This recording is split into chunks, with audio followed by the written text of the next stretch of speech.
Siente el ruido de la calle. No hay más perros que no ladren. Se van hombres corriendo. Nada espera ni un momento. Los vapores de la aduana. Arriba, gente. La basura ciudadana. Los pedazos de una noche. Los amores, los reproches. Y voy así. La noche del búho. Desarrolla tus habilidades en terapias y técnicas corporales con una formación profesional. Elegí masaje integral y auxiliar en kinesiología, el curso perfecto para transformar tu pasión en una profesión. También podés formarte en auriculoterapia integral, digitopuntura, drenaje linfático, reflexología, masaje estético y técnicas de spa. Descubrí el curso ideal para vos. Hay más de 100, ¿eh? Llama 2409-1515 o por WhatsApp 091-4915-15 de Mapa Tres Cruces. Sumate a Casmo, el lugar donde la innovación que buscas se une con un nuevo abordaje de la medicina. Contamos con una policlínica canábica e incorporamos el uso del cannabidiol, el componente no psicoactivo del cannabis que mejora tu calidad de vida. Todo con el respaldo de la compañía líder en Latinoamérica, Netcan Pharma y médicos expertos. Afiliate llamando al 1444 o en casmu.com.uy y contá con el respaldo del mejor equipo médico. Casmu, estamos para cuidarte.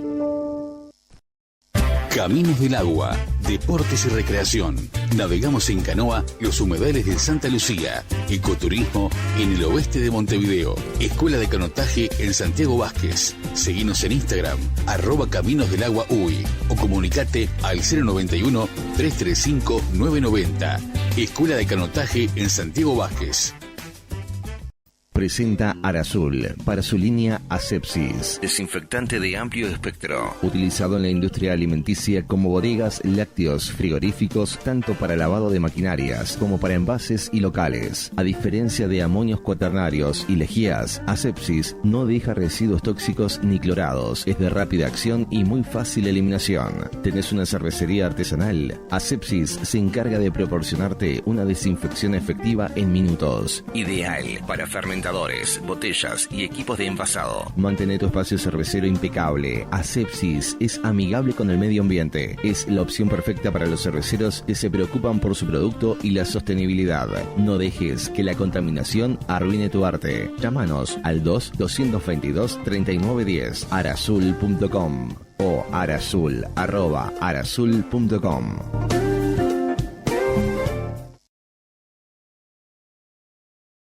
La noche del búho.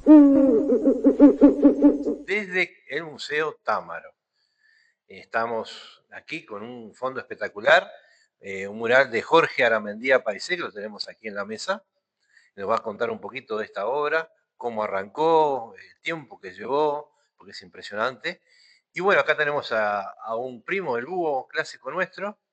2 medallas que yo quería mostrar, no sé si la cámara llega. Esta me la dieron a mí cuando arranqué el edilato hace 5 años en la Junta Departamental, ya no estamos más. Y otra de mi abuelo, que la encontré hace poco, Andrés Ripoll, yo calculo que es de 1935. También de Casa Támaro, ambas. Fecha de la muerte de Gardel. Sí, exacto. Fecha del accidente. Exacto. Del accidente. Fecha legendaria. Sí, sí. De 35. Y mi abuelo tendría ahí sus 35, 36 años también. Murió joven, con 49, por la foto calculo que sea del año 35. No tiene fecha, pero estimo que sea por ahí. Bueno, ¿Yo viene vestido muy, muy de lujo? Lo veo, sí. Sí. Yo hasta me puse perfume. Con eso digo todo. Hoy que vamos a salir con imagen. ¿Sabe quién me viste? Es un chivo. ¿Quién me viste y dónde me he visto? Me he visto yo en mi casa. No tenemos sponsorización todavía. Y bueno, a ver, alguna tienda de Desastres. Por supuesto. ¿Existe eso todavía? ¿Tiendas de desastres? Sí, claro. Yo ahora Mendía lo veo muy elegante. Me parece que él debe frecuentar Hay esos casos, lugares. sí. Hay, ¿no? Sí. Por acá, por Ciudad Vieja, creo que todavía Hay sastres y desastres. también. Hay más de lo segundo de lo primero. Pero quedan de los antiguos, por suerte, porque uno puede elegir la tela. Porque el otro día yo miraba un traje que me compré y miraba 100% poliéster. Entonces, que es químico, ¿sabes? Que el poliéster es derivado del petróleo. Es complicado. Tengo encima botellas de refrescos. Sí, lo peor es que en contacto con la piel recién se está empezando a comprobar que hay cierta migración. Sí, totalmente. Entonces yo al menos en este momento, algodón, seda, cualquier cosa que traiga sintéticos, no. Sí. Y aquella moda de que la transpiración, que no sé qué, que el fitting y todas esas prendas, alerta. Hay ciertos cálculos que dan que uno consume una tarjeta de crédito, pero el objeto de plástico por año. Terrible, sí. Se incorpora al cuerpo y se está encontrando en todos los órganos, evidentemente. Si fuera gol o platino. Sí, no, bueno, seremos el Plastic Man, no el Iron Man. Exactamente. Pero el problema son las toxicidades. Totalmente, sí. Totalmente. Pero la tenemos allá, Beatriz Berrope, atrás a los comandos y ahí lo tenemos esperando quizás para el piano a Leonel Bettinelli. En un ratito vamos a ir al piano. Mentor de este museo, este hermoso museo. De Casa Támaro, que tiene como 140 años, ¿no? Sí, 1800, sí. Impresionante, sí. ¿Qué le parece? Bueno. Seguramente los primeros clientes venían a caballo. O en tranvía a caballo. Ya hacía unos pocos años que los tranvías ya existían, creo que de 1888, no sé, Leonel me corregirá, pero ya bajaban por Juncal tranvías a caballo. Muy bien, impresionante. ¿Por qué no le pedimos a Jorge que para no volver luego, explique un poquito el nacimiento de esta obra, la evolución, una síntesis cortita? Trataremos. Bueno, después de hacer algún trabajo con Támaro, conocí esta parte de esta gran casa. Había conocido el local, pero la conozco allá por fines de 2019, poco antes de la pandemia. Y me encuentro con esta pared en blanco y bueno, y ahí surge un poco la propuesta de hacer algo al respecto. Y bueno, ¿qué más apropiado para un museo de las características de Támaro que abordar un tema histórico de esta complejidad, de esta trascendencia? Ahí está. Y esta es una pared que además, mide como 7 metros de altura, pero tiene 7 metros de largo la pared. Entonces, daba como para hacer una escena realmente compleja. Y el Éxodo tenía como esa idea de abordar ese tema que es uno de los temas más complejos, probablemente el más complejo de toda nuestra iconografía, y un tema histórico, además un tema con el que todos nos sentimos identificados como orientales, porque fue el Éxodo, es como el inicio de nuestra orientalidad, de nuestro ser oriental. Es la primera vez que todo el pueblo se junta, se une en una marcha, se vacía todo el territorio, unas 16.000, 20.000 personas, que era todo el pueblo oriental, recorren, se van sumando desde las afueras de Montevideo hasta este lugar que es el Salto Chico, que es un par de kilómetros arriba de la ciudad de Salto. Era el lugar de cruce histórico del río, porque el río en esta parte, justo en este punto, se ensancha a 1,1 km de ancho. Para que tengan idea, 1,1 km es la distancia que hay entre el Monumento Artigas en Plaza Independencia, para los que les gusta caminar, y el Monumento al Gaucho pasando la explanada municipal. Eso es 1,1 km. Ese era el ancho del río. Ese era el ancho del río. Imagínenselo, yo alguna vez he hecho el ejercicio de imaginarme caminando toda esa distancia con el agua a media pierna. Aprovecharon tal vez una bajante. Lo que sucedió en el 2020 fue un año en que hubo una bajante histórica, una sequía muy grande, y aprovechamos esa bajante para hacer un registro, porque ¿qué sucede? En tiempos normales, el río, o sea, después de la represa de Salto Grande, que queda 11 kilómetros para arriba de esta sección, con la represa subió el nivel del río naturalmente a más de 1 metro. Entonces este paisaje, que es muy delicado, son salto chico se llama, Salto Grande arriba y Salto Chico aquí, 11 kilómetros hacia abajo. Ese paisaje de pequeños saltos, de rocas bajas, que era el lugar de cruce, se perdió después de la construcción de la represa. Claro. Pero en épocas de bajantes históricas muy grandes, baja el nivel del río y se recupera este paisaje.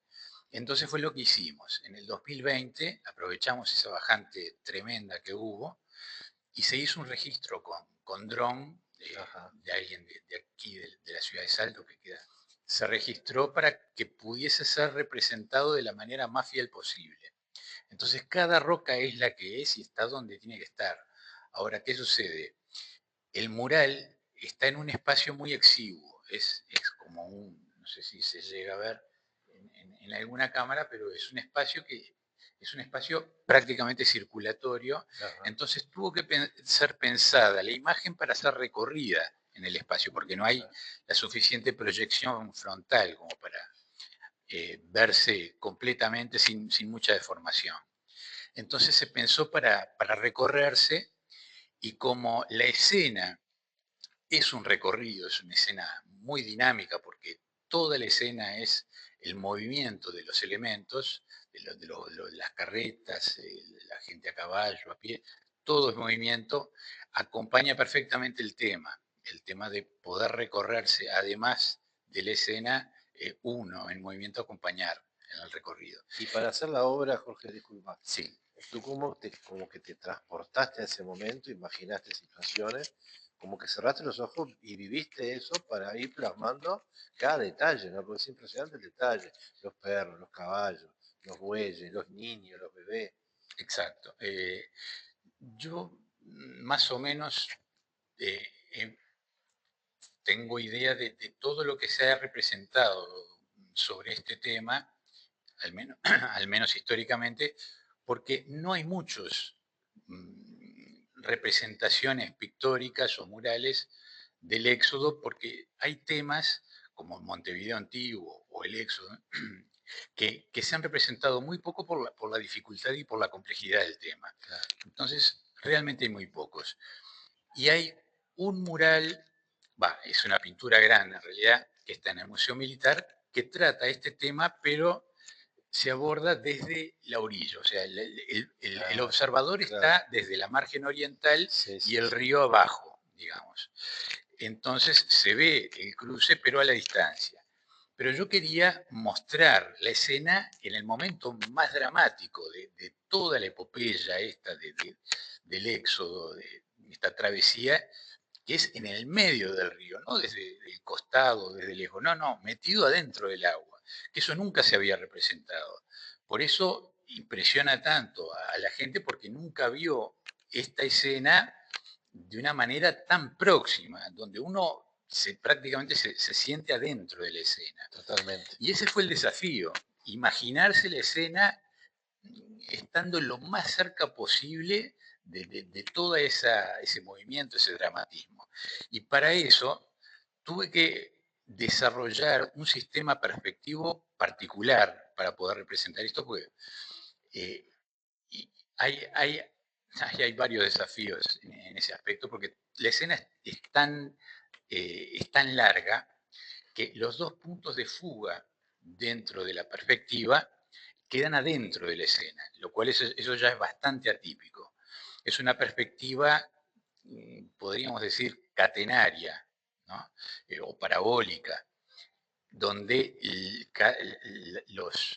las líneas, la fuga de las líneas quedan dentro de la imagen. Y eso hace que toda la escena quede como contenida dentro de la perspectiva. No es que usualmente lo que se hace para representar una escena grande es se toma un fragmento, es como que se toma un cuadro de la imagen, ¿no? Se parte en un marco, se queda incluido dentro de un marco visual, pero la escena comienza antes y termina después, digamos, de la imagen. En este caso no, en este caso toda la escena, desde que arranca hasta que termina, queda toda incluida dentro de la imagen. Y eso fue un desafío enorme, me llevó, o sea, son tres sistemas perspectivos distintos que tuve que superponer para poder generar esa sensación de estar metido adentro. Claro, después, como decías tú, cada elemento tuvo que ser estudiado, desde la anatomía de los bueyes, si ustedes, no sé si la cámara llega a tomar algo, pero cada fibra del buey, cada buey, cada hueso, todo está lucen estudiado delgados. al detalle. O los pájaros en primer plano, esas garzas, cada vértebra, cada pluma, es como tiene que estar en el ave. Ahora, hay mucho dato simbólico dentro de la imagen que, por ejemplo, mismo las garzas tienen un porqué de estar en primer plano, tanto a la izquierda como a la derecha de la imagen están las garzas en primer plano. Y es que el río Uruguay, la toponimia del río Uruguay, el origen del nombre, es río de los pájaros pintados. Exacto. Por eso quería que hubiera pájaros pintados en el primer plano, porque es lo que le da origen al nombre. Exacto. Y las garzas son las aves de gran porte típicas de esta parte del río. Entonces, cada elemento es el que pudo haber sido en el momento, 1811, en el momento del cruce. Después, todos los elementos, desde cuál es el diseño de los yugos para los bueyes, tirando de las carretas, mismo los diseños de las carretas, cada elemento, bueno, los ropajes, los perros cimarrones, todo lo que fui encontrando, haciendo referencia a cada aspecto de la pintura, de la representación, de los personajes, de los elementos. Todo trató de ser tan fiel como me fue posible. Me tomé alguna que otra licencia poética, pero fue para enriquecer el contenido general o algún aspecto particular de la imagen. Pero en general trata de ser lo más fiel posible a cómo pudo haber sido aquello. Y el gran protagonista de todo esto, si bien es el pueblo oriental cruzando, hay más de 500 personajes, si uno se los pone a contar en toda la imagen, es realmente una cantidad enorme de gente, pero el gran protagonista, más allá del pueblo, es el propio río. El río ocupa toda la imagen, ¿no? O sea, el río es el protagonista. Y para poder generar esa riqueza visual, el río se manifiesta en una cantidad de situaciones físicas, donde hay saltos, los saltos de agua quieta, agua en movimiento, agua turbulenta, reflejos, transparencias, brillos, sombras, luces, colores de todo tipo. El agua está viva, ¿no? El agua realmente tiene toda una variedad de situaciones que van acompañando a todo este pueblo en el cruce. Muy bien, muy bien. Da para mucho esta obra y bueno, otras que tenés aquí también en el museo que iremos mostrando en otros programas. En otros momentos vamos a ir desarrollando de a poco, ¿sí? Ahí está. Porque no nos da el tiempo para mostrar todo. Perfecto. Impresionante. Le agradezco mucho, Jorge, un gusto. Tu aporte. Y bueno, ahora vamos al espacio musical. La noche del búho. Bueno, de Vaivén, La ley de girasol, el poema Lema, con el tango número 1 de Lamarque Pons, Leonel Bettinelli al piano.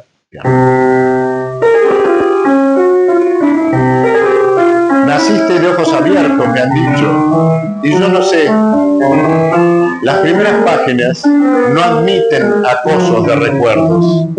Solo está la sed, siempre la sed, lo ya escrito, arcos y flechas, cópulas, asedios oxidados, dioses animales en paredes de cavernas. Al nacer, el alma todavía está en la piel. Solo el tiempo la vuelve medular, más al centro del hueso, de la vertical. El alma no entiende de arriba ni de abajo. Es un espectro anaerobio, materia oscura y chispas de florestas. Naciste de ojos abiertos. A ver, ¿quién medianamente bien aconsejado puede hacerse el fragor del mundo en los aires escorados de la confianza? Hay predador afuera y los hay dentro. Astronauta del Amnios, allí no hay espacio para la gravedad. Fluctúas en mares de un proyecto, hechos de aires estridentes, promesas azules y templos giratorios. Nadie mejor cuidado, nadie más amenazado. Hay predador afuera y los hay dentro. Sí, debe ser cierto, nací de ojos abiertos y de puños cerrados. La noche del búho. De Vaivén, La ley de girasol, Campanadas. Acamparon en mi casa los gitanos, no adentro, pero entraban todo el tiempo por los vidrios cerrados. Faldas altas, estridentes, kriptonitas escurriendo en las melenas, se quedaban con tus ojos y mirabas. Los gitanos nos veían desde el campamento, sabían de nosotros, y nadie del barrio estaba preparado. La TV todavía imitaba los colores, el diario era solamente una tira de historietas, la calle Liña era de juego. No le abran la puerta a los gitanos, ordenaba mamá antes de irse, pero las gitanas ya estaban adentro. El futuro es enorme cuando no hay pasado. El futuro eran ríos que las gitanas iban trazando en la palma en blanco de mi mano. Un día llovió y al fin fuego apagado pude ver el campamento fresco en mi ventana. Se estaban yendo. Cuando salí, secuestraban niños de mi cuadra, los llevaban a las noches de los carromatos. No se vayan sin mí. Nadie deja de verdad el barrio, susurró en mi oído una gitana desplegándose la trenza. Y allí la Teresa animó a pintar el rostro, las bermudas se estiraron hasta el piso, y el barrio fue apretándonos los pies hasta el salto mortal obligatorio. Nadie deja de verdad el barrio, cantan las gitanas en mis sueños, pero el mundo insiste en girar rápido. Uno salta aquí y cae en otro lado, da un paso y ya otro es necesario. Se arma el ritmo de los días con sus pausas y corcheas, arrancándole pedazos a los años. Nadie deja de verdad el barrio, insisten las gitanas y te van narcotizando, fruta fresca y campanadas dentro de las faldas. Acampan en lugares imposibles, dan brazos de cobre a los muchachos. Y sigue resonando en tus oídos la vieja plaza, el viejo campanario, porque nunca nadie deja de verdad el barrio. La noche del búho. Estoy aquí con Fernando Villalba, vamos a arrancar. Buenas noches, ¿cómo están? ¿Todo bien, Fernando? Hola, sí, acá estoy un poco cansado, llegué de Rivera. Del viaje largo. Manejé ayer todo el día. Ruta 5, contamos de vuelta 104 camiones madereros. Ajá. 104, la ruta destrozada. Sí, me imagino. Y dificultades para transitar, evidentemente, son camiones muy largos, algunos con 3 cuerpos. Enlentecen el tránsito, totalmente. Y uno, bueno, siempre se pregunta para qué todo eso, porque no paga impuestos la empresa, o sea, no sé. Sí, se va todo para afuera. Y nosotros ahora estamos, con nuestros impuestos, con nuestros excesivos impuestos, estamos soportando, bancando las reparaciones de lo que rompen ellos. Las rutas. Las rutas, el tren, Sí. etcétera, etcétera. O sea, el rico patrimonio de los orientales, ni siquiera al bajo precio de la necesidad, al bajo precio de otras cosas, me parece. Sí. Coincido. Mucho más bajo el precio. Pero bueno, ¿qué vamos a hacer? Hay que hablar de ese tema un día. Sí, señor.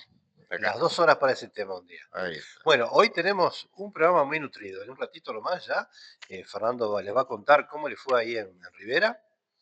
Luego van a estar aquí 2 invitados de lujo, Nelson Pino y el Chiqui Pereira, que viene de Buenos Aires. Van a hacer una presentación en el Teatro Solís el 21 de este mes, a las 20 y 30 horas, en las 2 orillas del tango. Así que nos van a contar un poquito cómo nació esa idea. Y luego vamos a mostrar el museo y todas sus obras con Jorge, como hicimos el otro día con el fantástico cuadro que presentamos. Así que los invitamos a guardar un ratito, hacemos un pequeño corte y vamos con Fernando al piano con Leonel, ¿no? Leonel al piano. Pues yo al piano sería una osadía. Algo toco, pero vea rock. No creo que pegue con lo que nosotros hacemos. Exacto. ¿Y qué libros tenemos? ¿Va y ve? Porque sí, el evento en Rivera fue en la librería Cata Libros, que en realidad no es exactamente una librería, porque también hay pizzas, empanadas, cafetería, música.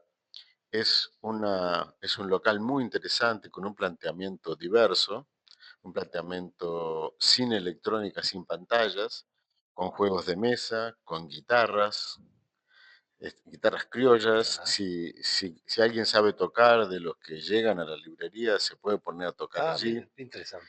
Hay ajedrez, hay distintos juegos para niños también, y hacen eventos culturales. Bien. Y allí, bueno, nos invitaron a través de ciertas personas vinculadas, y estaba lleno, completamente lleno. El evento se llamó Música y Palabras, como hacemos habitualmente, y tuve que usar, porque Leonel no pudo ir, playback en las partes de piano, pero me acompañó en la guitarra de cuerdas de acero Jorge Adiego en algunos temas, que eso lo ameritaba. Que vino de Buenos Aires. Bien. Y recorrimos Nunca te duermas escuchando relatos de amor, que curiosamente es en Juanicón, la Ruta 5, en la propia Ruta 5. Sí. Y la chacra donde sucede la acción fue demolida para hacer la ruta nueva. Ajá. Después tenemos El Pañuelo del Mago, que también tiene capítulos no exactamente la Ruta 5, pero sí en Santa Lucía, en Ruta 11. Bien. O sea que hacia el interior de Uruguay, y allí mismo sucede la Vic de Dios en la colonia Etxepare. Claro. Gran parte de la Vic de Dios sucede ahí. Entonces hicimos un cierto collage con una parte discursiva, una parte de bromas, participación del público y la parte musical que nunca falta. Exacto. Bueno, muy bien. La noche del búho.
Feria de Caiobá.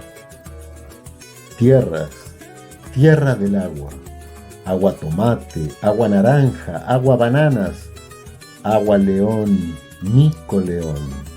Agua de caña, pregón de azúcar.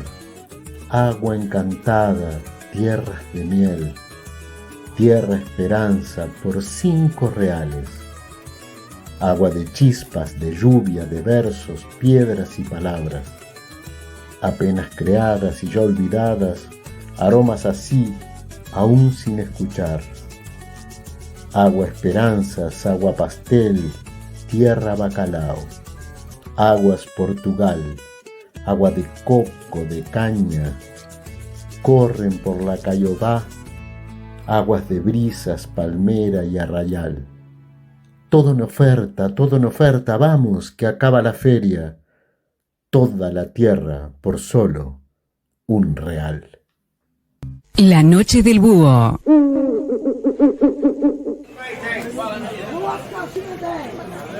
Alô, 50 aí. Olha aí, caralho.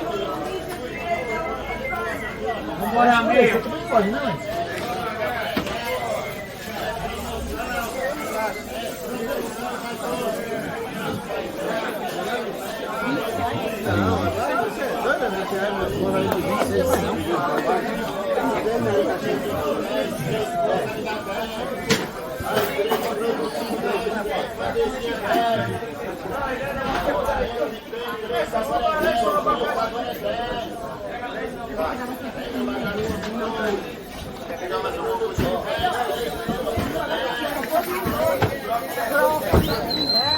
Vou salada, mas não vou comprar hoje. É prata da Frederica, hoje passou hoje.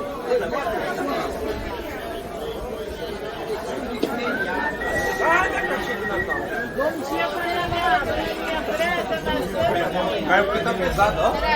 Filha. Pega 3 puxas, faz 20 cruzeiros pra você. Banana por docena. Y la bananería sigue. Es casi una cuadra de bananería.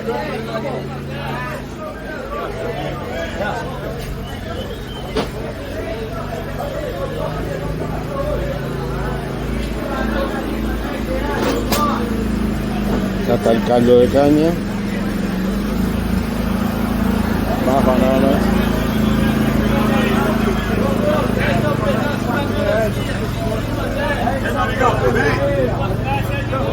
Deixa o pedaço pra melar, vamos lá! Vamos! 10 a caixa da uva, 10 a uva. As caixas 15 tá na promoção. Jabuticaba. As caixas de morango 15 tá na promoção. Es mucha cosa. La noche del búho.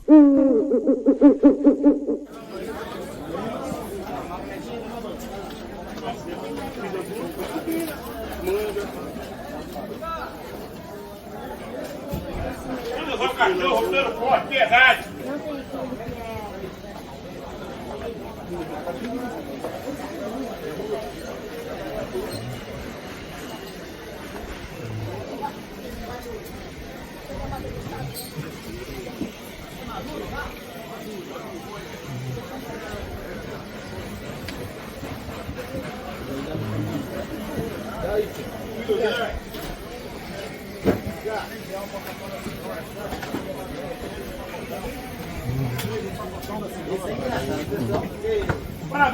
Paradão! Eu não sou mais Panelinho, Gedurinho, tá chegando aí. Liga só o cachorro, pelo forte. Piladinho! O pêssego ameixa, rico ameixa. E aí, meu querido, bom dia. Bom dia, como está?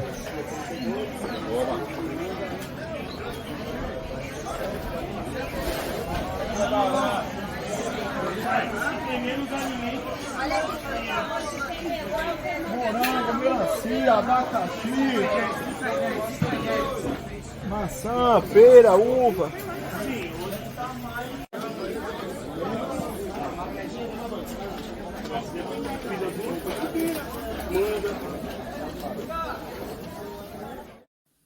Feria de Caiobá.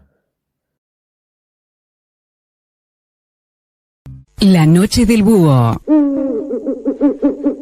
La noche del búho.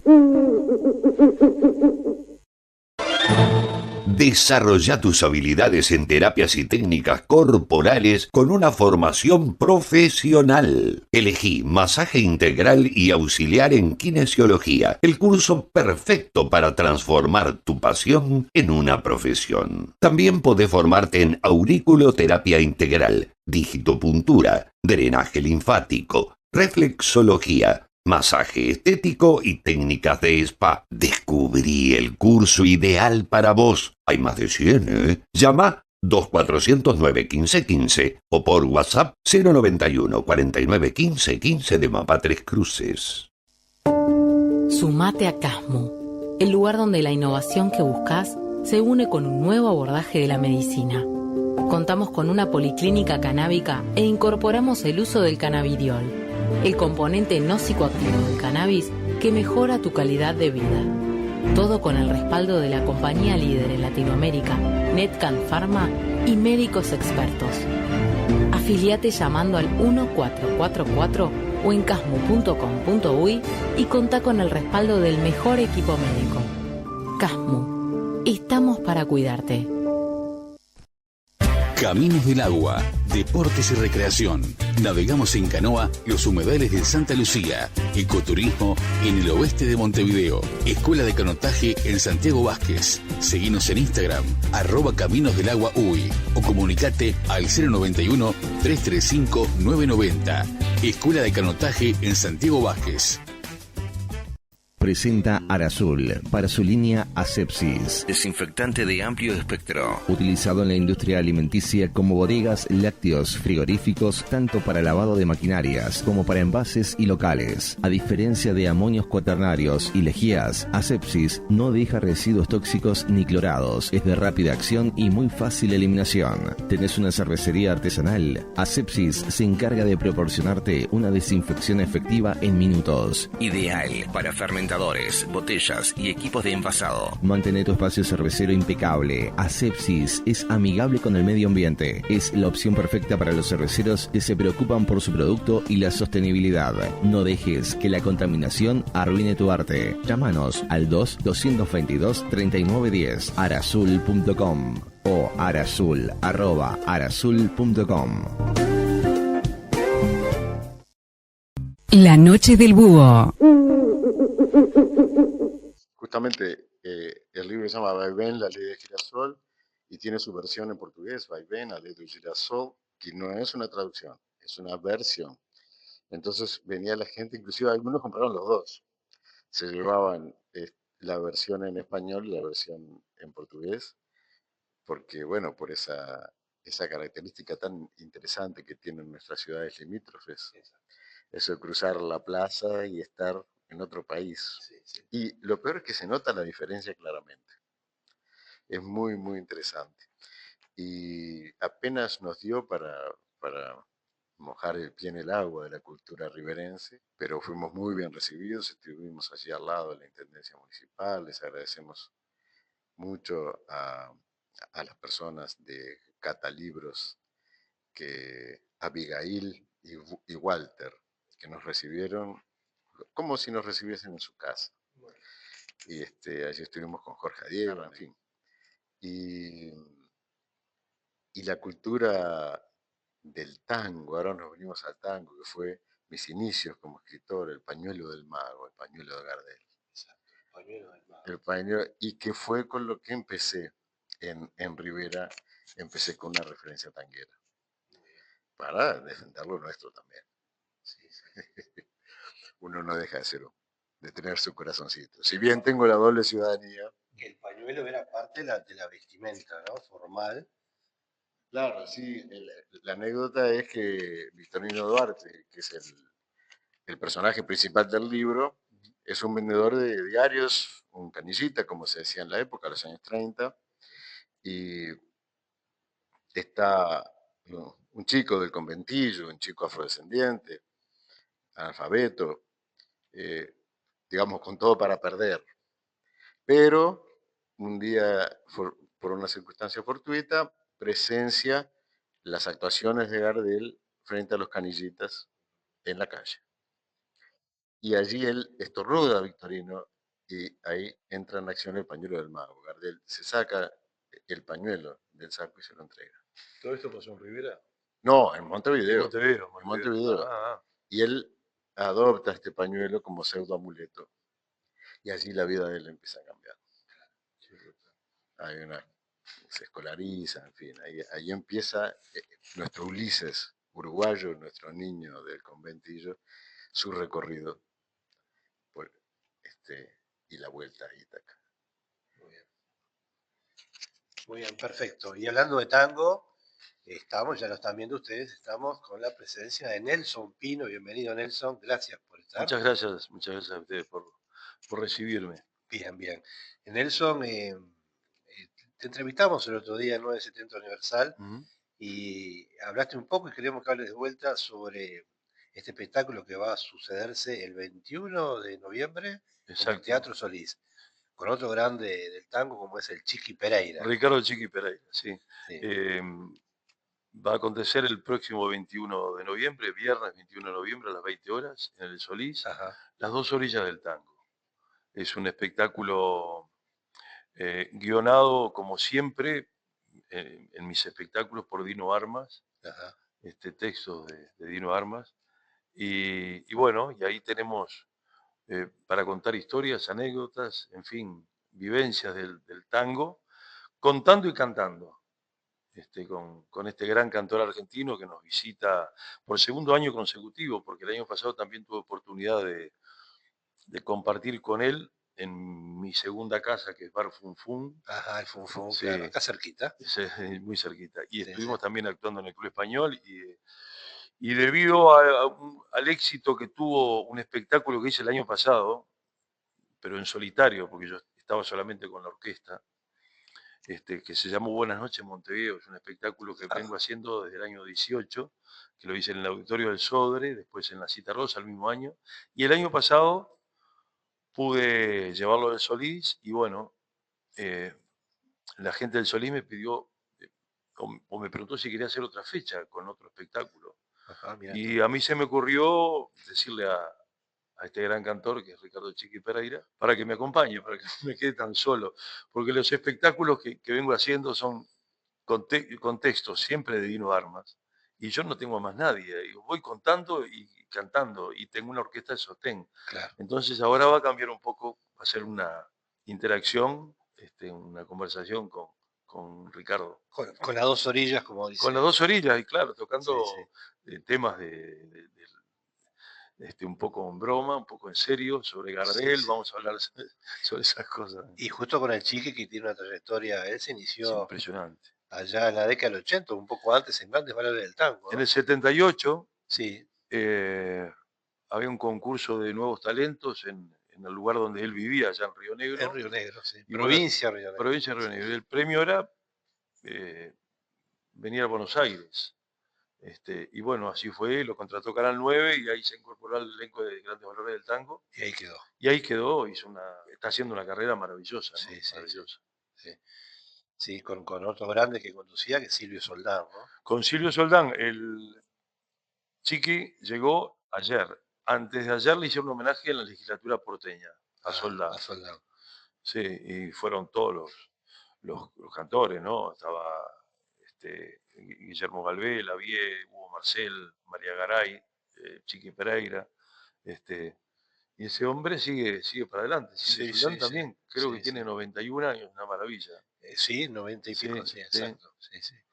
Sí, un programa, décadas, ¿no? Grandes Valores, que creo que antes lo hacía Juan Carlos Torri, ¿puede ser? Juan Carlos Torri, a veces les pregunto a la gente, incluso a la gente mayor que yo, quién fue el primer conductor que tuvo Grandes Valores del Tango, y que cuando vino la señal acá de Grandes Valores del Tango, cuando vino el programa, quién fue el primer conductor. Entonces se dice Soldán, claro. No, fue Juan Carlos Torri. Sí. Yo no recuerdo eso porque mi abuela miraba el programa. Claro, fue cuando debutó Guillermito Fernández y María José. Sí. Que eran chiquilines. Exactamente. Pero yo me acuerdo de esa época porque vivía aprendido al televisor y escuchando tango, porque mi padre era bandoneonista tocaba en orquestas, escuché ensayos y era peluquero dentro de mi casa. Entonces, ¿en qué radio podía estar sintonizada esa radio a válvula? A válvula, Y claro, sí. estaba en radio, la Clarín y la Artigas, siempre difundiendo tango.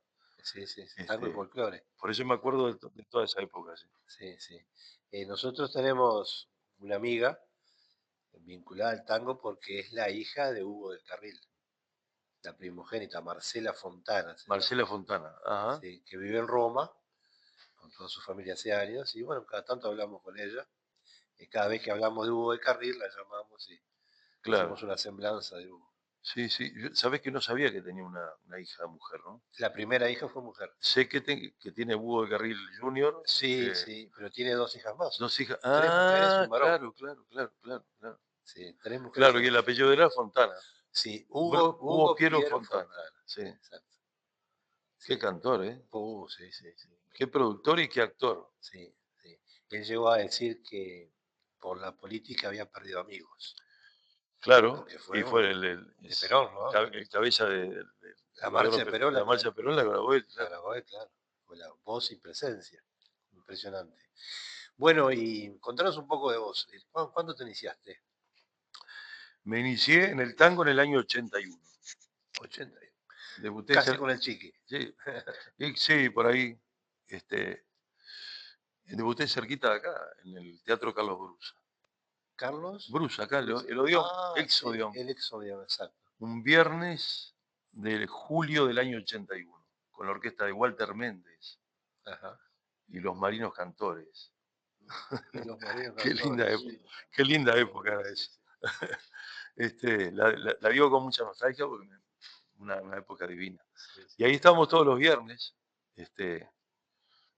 a partir del 81, 20 años tenía, y bueno, la abracé con mucha emoción esta profesión y sigo.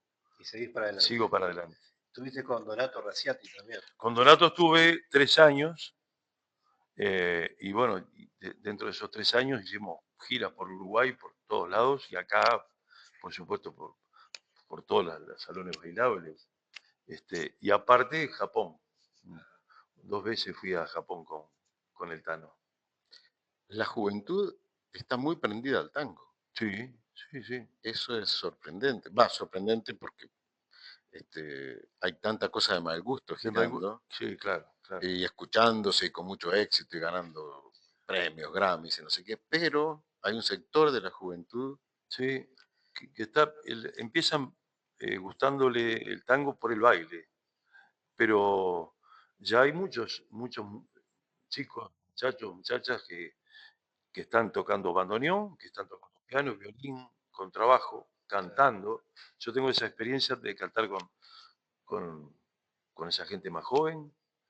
En Funfun se estaban haciendo, yo estoy los fines de semana siempre, pero en los miércoles se hacían espectáculos diferentes y bueno, yo estaba un poco encargado de hacer eso y convocaba a todos y los convoco a todos. Ahora se terminó porque ya viene una época de fiestas y, en fin. Más dispersa. Comenzamos el año que viene nuevamente, pero hay un grupo de jóvenes muy buenos. Qué muy bueno, buenos. qué bueno, El único problema que tienen, que no tienen la facilidad que teníamos nosotros cuando empezamos. Porque había tango por todos lados, había locales de tango. Desde las de Tanguería de 40, Portofino, o la Comparsita, o las Nuevas Carretas, o Macao, o cualquiera de esas tanguerías que habían, o el Seibo, hasta las peñas. En las peñas, habían músicos estables. Tú ibas a cantar y tenías 3 guitarristas que te acompañaban. Era brutal, ¿no? No es como ahora que hay que llevar las pistas y todo. Entonces, se tienen que crear sus propios lugares para poder hacer algo. Pero bueno, 40 estaba en el Hotel Columbia Palace. Frente al río, espectacular. Al lado del Templo Inglés. Exacto, un lugar bárbaro. Otro lugar, la Casa de Becho.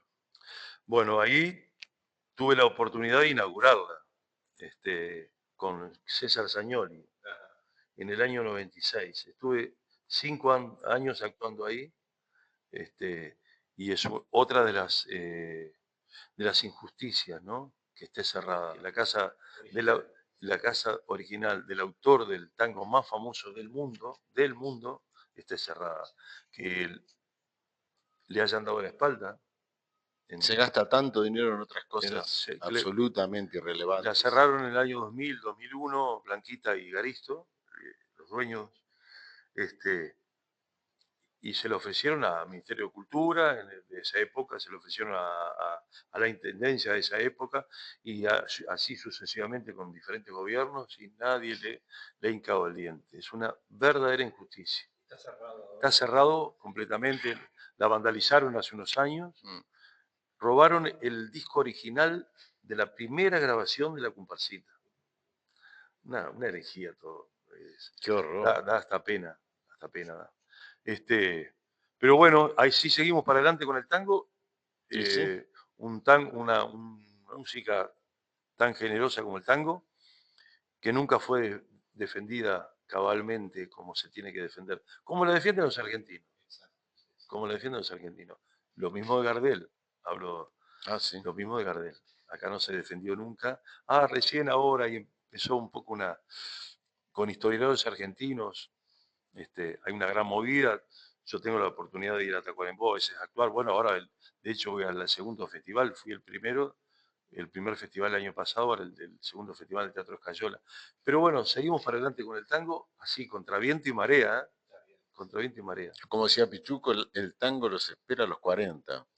Algo así, ¿no? Inclusive antes. Ahora antes. Inclusive antes. Ahora antes. Sí. A mí, yo tuve esa experiencia.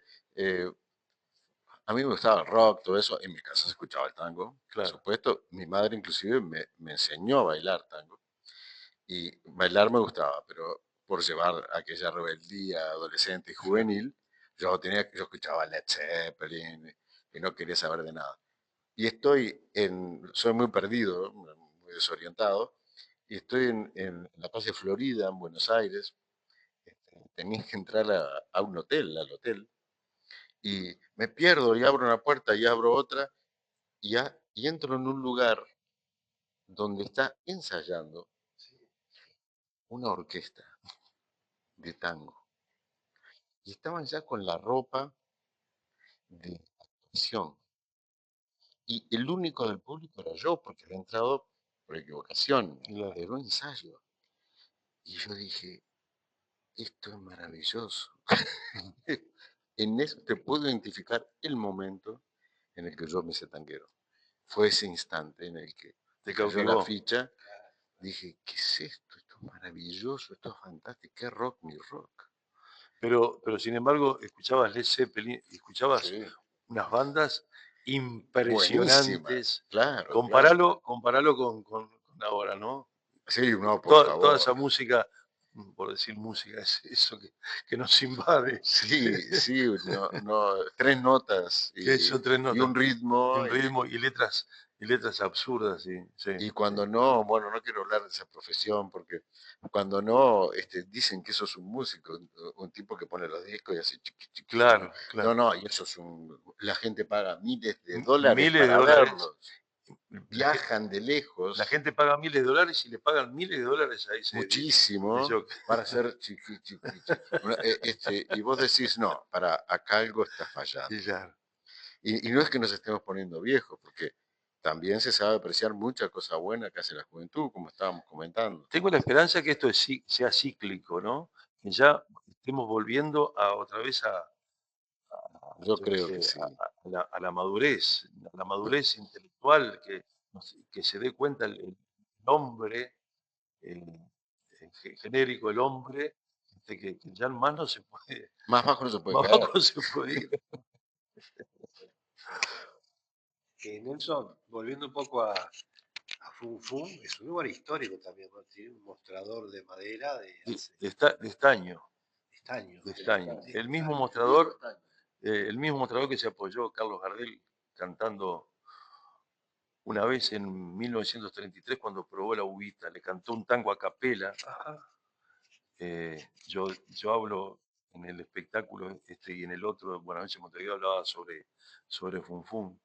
Un tango a capela en aquel bar, así con doble A. Sí, porque a Don Augusto le gustaba diferenciarlo de los otros bares. Sí. Sí, es un lugar maravilloso que cumple el 12 de diciembre 130 años. ¿Qué tal? Casi nuestra casa. De esos 130 años, 34 años estuve yo, y estoy. Hace 34 años que estoy. Los últimos. Los últimos 34. Soy parte del mobiliario. Está bien.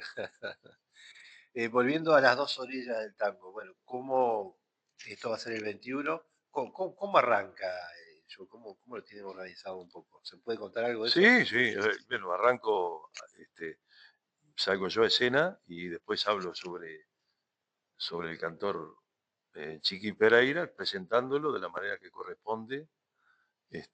Y ahí después empezamos a contar anécdotas e historias. Y bueno, y vamos cantando y contando. Y con un sostén musical maravilloso, que es Álvaro Gopián, dirigiendo desde el piano a 12 músicos, con arreglos tremendos. O sea, el espectáculo va a ser, cada tango que vamos a interpretar, cada uno de nosotros, es como si terminara el espectáculo, porque no hay tangos que vos decís, bueno, voy a descansar un poco para soñar un poquito, no, son todos tangos fuertísimos que te van a mover de la butaca, sin ninguna duda, son todos tangos fuertes. Imagínate los que canta Chiqui Pereira, ¿no? Sí. Con ese trueno que tiene como voz. Sí, exactamente. Yo cuando conocí a Chiqui, hace muchos años, cuando fui a Buenos Aires, en, no sé, año 87, 88, y yo no lo conocía de grandes valores todavía. Fue antes del 87. Y entró a escena y chiquitito lo vi entrar a escena y dije, uy, este que va a cantar. Sacó un vozarrón. Impresionante. Impresionante, parecía que no era la voz de él. Es una voz prestada. Sí. Es increíble, sí. Y bueno, esto va a ser el 21 de noviembre a las 20 horas en el Teatro Solís. Las entradas están en Ticantel a la venta. Sí, muy accesibles. Sí, se están vendiendo muy bien, pero por experiencia les digo que si piensan ir hay que sacar ya, claro. Porque la semana que viene es cuando sacan, cuando ya ataca la gente muchísimo para sacar entradas. Pasó lo mismo el año pasado. El año pasado se agotaron 3 días antes. Este año va camino a eso, pero todavía quedan. Bárbaro, muy bien. Bueno, Nelson, muchas gracias por tu tiempo. Ha sido un placer, ha sido mío tenerte aquí. Me encanta este entorno acá donde estamos. Me encanta la charla. Esto huele a historia. Sí, podría estar hablando un buen rato más de tango. Sí, cuando guste vamos a invitarte. ¿Cómo no? Sí. Un gran abrazo a la audiencia. Muchas gracias. Le mandamos un abrazo al Nacho Suárez. Nacho. Sí. Y Nacho es un duende en el Palacio Salvo. Sí. Totalmente. Bueno, voy a tener el gusto de obsequiarte el pañuelo del vago. Algo así como un thriller tanguero. Muchísimas gracias. Bueno, por favor, después nos vemos en casa. Vamos a disfrutar. Gracias. Bueno, nosotros vamos a ir a una pausa y como decía Silvio, un corte, una quebrada y ya volvemos con más La Noche del Búho. La Noche del Búho.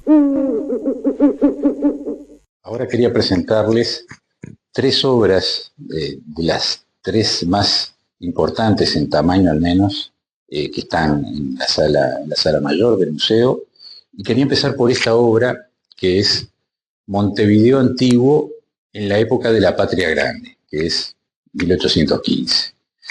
Y elegí esa fecha, esa época, porque es el periodo de tiempo en que la trama urbana se consolida. Todas, digamos, las manzanas, todo el amanzanamiento, la distribución en los padrones, todo se va colmatando y la ciudad se completa urbanísticamente, ediliciamente. Y es la época para mí más linda de representar, que es cuando, previo a la demolición de todo esto, que es casi inmediato a la independencia, se puede ver la ciudad en su máximo esplendor y se puede ver todo el sistema de defensas de la ciudad en este caso completo, del cubo del norte al cubo del sur, de punta a punta, la ciudadela en primer plano, y es una imagen, para mí, es la imagen de Montevideo más linda que uno puede representar. Ahora, lo interesante es que Montevideo antiguo fue una de las poquísimas ciudades amuralladas en toda América del Sur colonial. Solo hubieron 4 ciudades amuralladas de la época colonial, y 2 de ellas aquí, Montevideo y Colonia. Las otras, por si se preguntan, es Callao y Cartagena de Indias, la más grande de todas. Pero esta, al sur de Callao, era la ciudad fortificada más importante. Y esta representación, lo que tiene de particular, bueno, hay varias cosas que tiene de particular, pero una de ellas es que son muy escasas las representaciones que ha habido en estos 200 años sobre Montevideo antiguo. Yo creo que andan alrededor de 7 que he podido ubicar y contar, más o menos 7, donde se muestre a una Montevideo en una vista a vuelo de pájaro, una vista aérea, con toda la ciudad amurallada de punta a punta, entre toda la ciudad, y con la ciudadela completa. Son muy pocas representaciones. Por eso es un tema tan especial, porque es un tema icónico de nuestra iconografía, de nuestra manera de entender lo que fue el Montevideo antiguo. Uno lo reconstruye mentalmente ayudado con imágenes como esta. Ahora, esta es la primera, que yo tenga noticia, la primera representación de un Montevideo con las características que mencioné de los últimos 70 años. Se dejó de representar hace muchísimo tiempo. Y solo hubieron, hasta donde pude contar, 3 personas que se dedicaron a representar a cabalidad este tema. Han habido otros artistas que han tomado fragmentos de Montevideo que lo han representado por partes. Detalle del Cubo del Sur, de la Ciudadela, en fin. Bueno, obviamente en el interior de la trama urbana, la catedral, vista de azoteas, en fin. Pero no hay muchas de este tipo.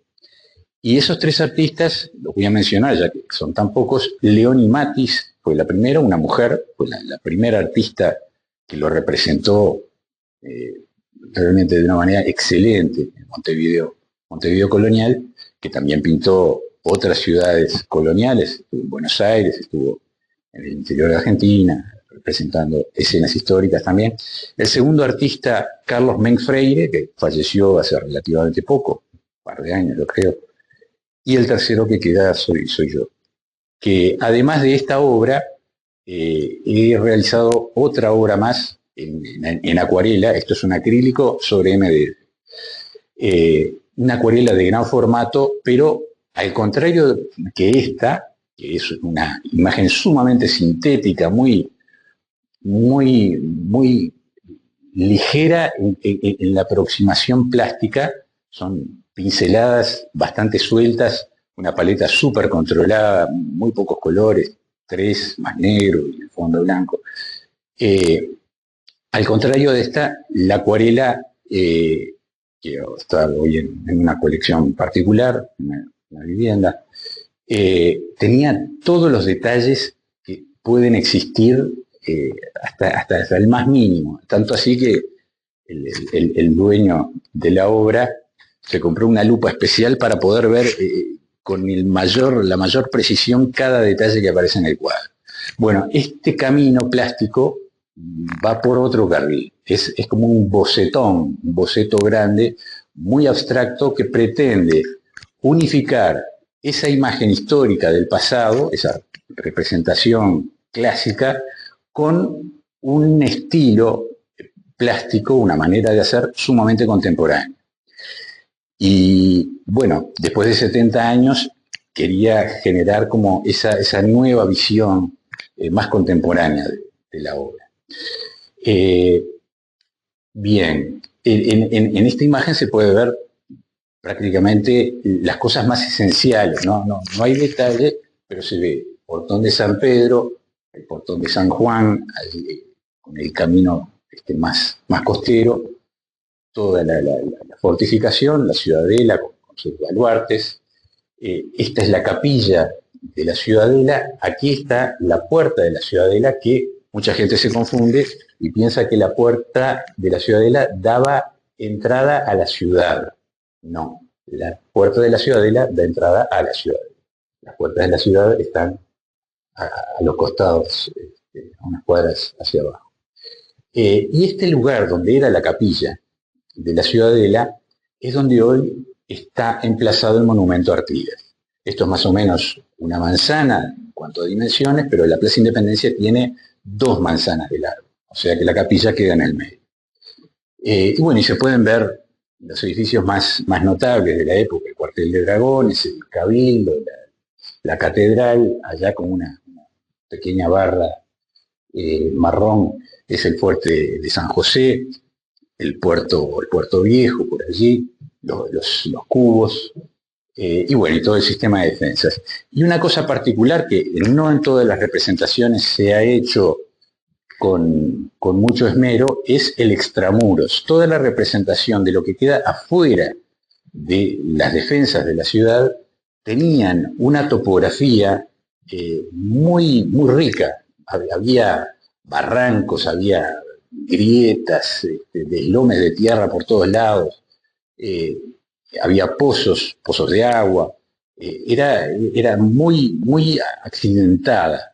Lo que sucedió fue que cuando se tiró abajo todo el sistema de defensas,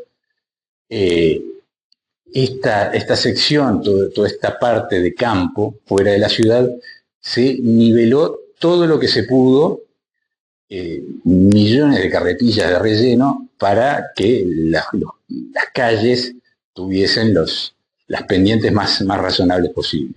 Entonces todo este paisaje exterior, toda esta riqueza, se perdió. Y bueno, y aquí está un poco la síntesis de lo que este cuadro, que es probablemente el tema de Montevideo Antiguo, es uno de los temas más exclusivos que uno puede tener, habiéndose hecho tan pocos y siendo tan fuerte la carga de asociación y de representación. Es un tema muy lindo para contemplar. La gente, me han dicho, la gente que tiene presente un cuadro de Montevideo Antiguo de estas características, lo retiene en la memoria, porque por la riqueza que tiene y por todo lo que dice. Bien, hablando sobre este cuadro, quería hacer una acotación en forma de modesto reconocimiento a un equipo de personas, un equipo de gente que se ha dedicado a la parte informática, a digitalizar y a ordenar todo este trabajo de Montevideo Antiguo, los planos, la topografía, en fin, todo lo que pudieron encontrar en su momento, a principios de los años 90, un equipo liderado por el arquitecto Marcelo Paisé, en asociación con el Instituto de Informática de la Facultad de Arquitectura, donde trabajaron todo este tema exhaustivamente de forma digital. Y fue la primera vez en un trabajo de largo aliento, fue un trabajo brutal, en el que se mostró toda esta ciudad en 2D, en 3D y en realidad virtual, que en aquella época era algo prácticamente inexistente. Y ese trabajo fue como punto inicial de toda una visión tecnológica aplicada al estudio de la ciudad, en este caso de Montevideo Antiguo, y de la que he tomado un fragmento de una de esas infografías de ese equipo como referencia para plantear esquemáticamente la perspectiva de este trabajo. Esa infografía llegaba más o menos hasta aquí, no abarcaba los límites de la ciudad, tuve que complementar con media imagen prácticamente, pero es un punto de vista perfecto para representar la ciudad. Y bueno, quería homenajear al equipo que siguen trabajando. Marcelo Paisé sigue trabajando en proyectos relacionados con Montevideo, no de esta época, sino un poquito posterior, ya después de la demolición de las murallas, para seguir enriqueciendo nuestro patrimonio. La noche del búho. Dentro de las obras de esta muestra, que se inauguró para acompañar el mural del Éxodo 1811, cruzando el río Uruguay, quería incorporar una imagen de Artigas, digamos, de una Artigas tradicional en cuanto a cómo se ve, cómo tenemos nosotros en nuestra imaginación, en nuestro imaginario colectivo, a ese Artigas, que en este caso es un Artigas egregio, un Artigas de bronce, como en un pedestal, ¿no? Que esta imagen está tomada, se llama Artigas con las instrucciones del año 13, está tomada de una escultura que a mí me gusta mucho, que fue el punto de partida para esto, que es la escultura que queda en la mitad de la escalinata del Cabildo, una escultura de José Luis Zorrilla de San Martín, es un bronce sobre Artigas, y le saqué una fotografía muy escorzada, muy desde abajo, de manera de acentuar dramáticamente la perspectiva y la imponencia de la figura, realzando todo ese contenido heroico que tiene la imagen. Pero controlando, para equilibrar un poco ese ánimo, utilicé una paleta y una pincelada sumamente libre, muy domesticada, donde cada trazo se puede ver perfectamente, muy suelta, muy libre, para darle algo de frescura a esa imagen que si no resultaría como muy acartonada. Así que bueno, esa es un poco la propuesta de este Artigas de pedestal, este Artigas de bronce. Bien. La noche del búho.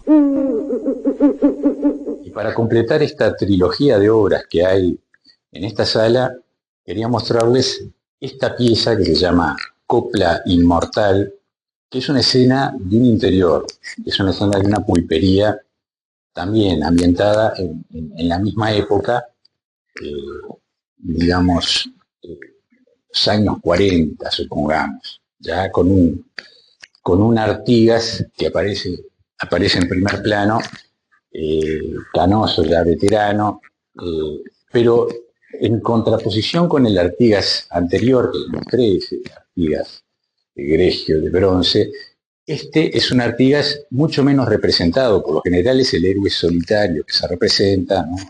Brazos cruzados en la puerta de la ciudadela, o siempre es el personaje solitario. Y quería hacer un cuadro que mostrara la cara opuesta, la cara más humana del personaje. Un Artigas mucho más humano, rodeado de sus paisanos, en un entorno más distendido. Y bueno, esta imagen me parecía que podía dar ese espíritu de ese otro Artigas, de esa otra persona. Una persona que, como se ve, está ensimismada en sus pensamientos, meditabunda. Es como una faceta mucho más próxima.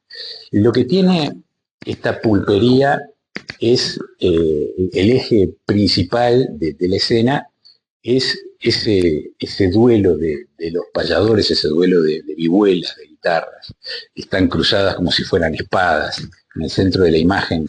Y en el mismo eje, un poquito más abajo, aparece ese fogón, que el fuego simbólicamente es algo que convoca, que reúne sobre lo que todos tienden a reunirse alrededor, ¿no? Es como el centro casi que espiritual de la imagen, ¿no? Y un poco por la luz, el color, el calor, de ese fuego, el sonido, todo contribuye para que eso sea un atractor de la imagen. Y ese es el centro de esta imagen, de esta pulpería. Un detalle que me parece interesante es que al producir toda esta serie de obras, una de las premisas que busqué para estos cuadros de gran formato, este cuadro mide 1,5 metros por 1,10, acrílico sobre MDF, al igual que los otros dos, buscaba que el observador pudiese sentirse como más adentro de la imagen, ¿no? Como que fuese no solo un espectador, sino como que fuese un personaje más dentro de la escena. Y eso es algo que permite sobre todo un cuadro de estas dimensiones. El observador, si ustedes se ubican como en esta posición, en el centro de la imagen, es como que uno está en segunda fila dentro de esa ronda de la pulpería. Y bueno, eso es algo bastante difícil de conseguir en la pintura de Caballero. El sentir que uno no es espectador, sino protagonista, prácticamente. Lo que Artigas tiene en la mano, que es algo muy simbólico, es la rueda de una espuela, que es un objeto que busqué bastante como elemento a representar, como elemento simbólico, porque si la espuela la tiene en la mano es porque no la tiene en la bota. Y si no la tiene en la bota es porque sus tiempos de cabalgadura ya terminaron. Ya es como que colgó los guantes, los botines, ¿no? Ya el caballo quedó atrás y ahora queda Artigas añorando, rememorando todas esas épocas pasadas simbolizadas en esa pequeña rueda. Esos son pequeños detalles que uno a lo largo de la imagen puede ir encontrando y descubriendo. Y bueno, esta de toda la muestra, que son unos 55 cuadros hay en esta muestra, que después iremos mostrando algunas otras cosas, pero es la que yo he quedado más conforme plásticamente, porque es como la más redonda en distintos aspectos, ¿no? De composición, paleta, el orden, la estructura, la expresión, la expresividad, el tema, todo. Entonces, es con la que más me he encariñado y por eso quería cerrar hoy con esta pintura. Gracias. La noche del búho. La noche del búho.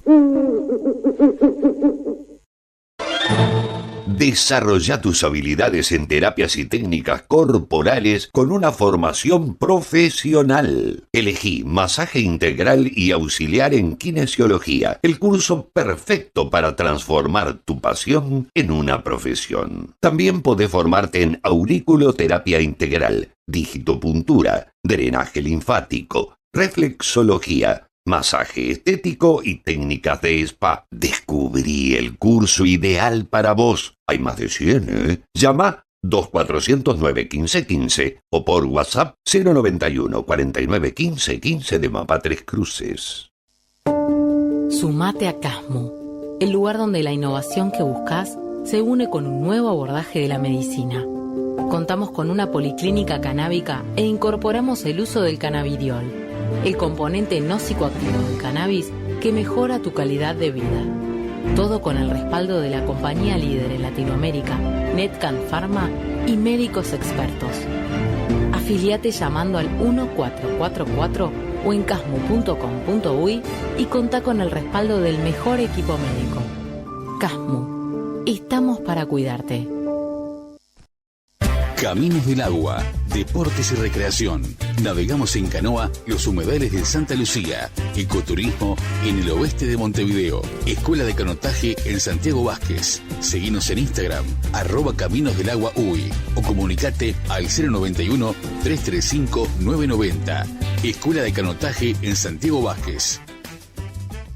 presenta Arazul para su línea Asepsis. Desinfectante de amplio espectro. Utilizado en la industria alimenticia como bodegas, lácteos, frigoríficos, tanto para lavado de maquinarias como para envases y locales. A diferencia de amonios cuaternarios y lejías, Asepsis no deja residuos tóxicos ni clorados. Es de rápida acción y muy fácil eliminación. ¿Tenés una cervecería artesanal? Asepsis se encarga de proporcionarte una desinfección efectiva en minutos. Ideal para fermentadores, botellas y equipos de envasado. Mantén tu espacio cervecero impecable. Asepsis es amigable con el medio ambiente. Es la opción perfecta para los cerveceros que se preocupan por su producto y la sostenibilidad.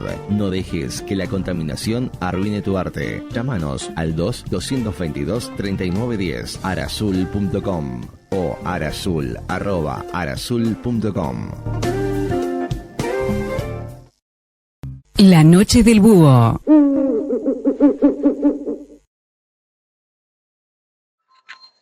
Muy bien, amigos, continuamos con la noche del búho.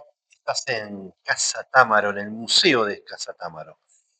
Y bueno, como habíamos anunciado hace un ratito, estamos con Diego Azar. Vamos a presentar a esta orquesta subtropical que lanza su primer single que se llamó Me arrepentí de no perderte de nuevo. El primer single del segundo disco, ¿no? El primer disco pasa del 2014, la banda viene tocando del 2008, por ahí. Ajá. Ya tiene terreno. Sí. Bien. Bueno, y va a ser, la presentación en vivo va a ser el 10 de diciembre a las 21 horas desde la Sociedad Urbana Villa Dolores. Sí. Y las entradas están a través de Red Ticket. La Sociedad Urbana Villa Dolores está ahí al costadito al costado del zoológico. Del viejo zoológico. Viejo zoológico, ahora se llama, ¿cómo se llama? Algo de la amistad. Sí, Parque de la Amistad. Parque de la Amistad. Sí. Todavía quedan algunos pájaros o algo. Sí, queda algún animalito que otro, animales gerontes que no pueden ser movidos de su lugar. Hay un águila que tiene más de 100 años. Sí. Mirá. No, un halcón. Hay un halcón ahí que tiene más de 100 años. Sí, creo que fue de los primeros animales que vinieron cuando se inauguró. Debe ser el que hace que, porque pasás por ahí, hay un ruidaje de pájaros que yo nunca escuché a ese volumen. Así que debe ser ese águila. Puede ser, sí. No, capaz que está muy viejo él, capaz que es otro. Convive con un cuervo, ¿no? Y el cuervo y hacen amistad. Sí, porque, a ver, 100 años ya está, le viene bien todo. Ni abre la sala, fíjate. Se va a pelear todavía. Bien, este tema salió en 2 volúmenes, ¿sí? El disco sale por el sello Bohemio, el nuevo sello de Carbone, o sea, lo que sería, no sé, supongo que es heredado del viejo Palacio de la Música. Puede ser. Antes el primer disco nuestro está editado por Ayuí. Todo lo que hice lo edité con Ayuí, con 4 discos.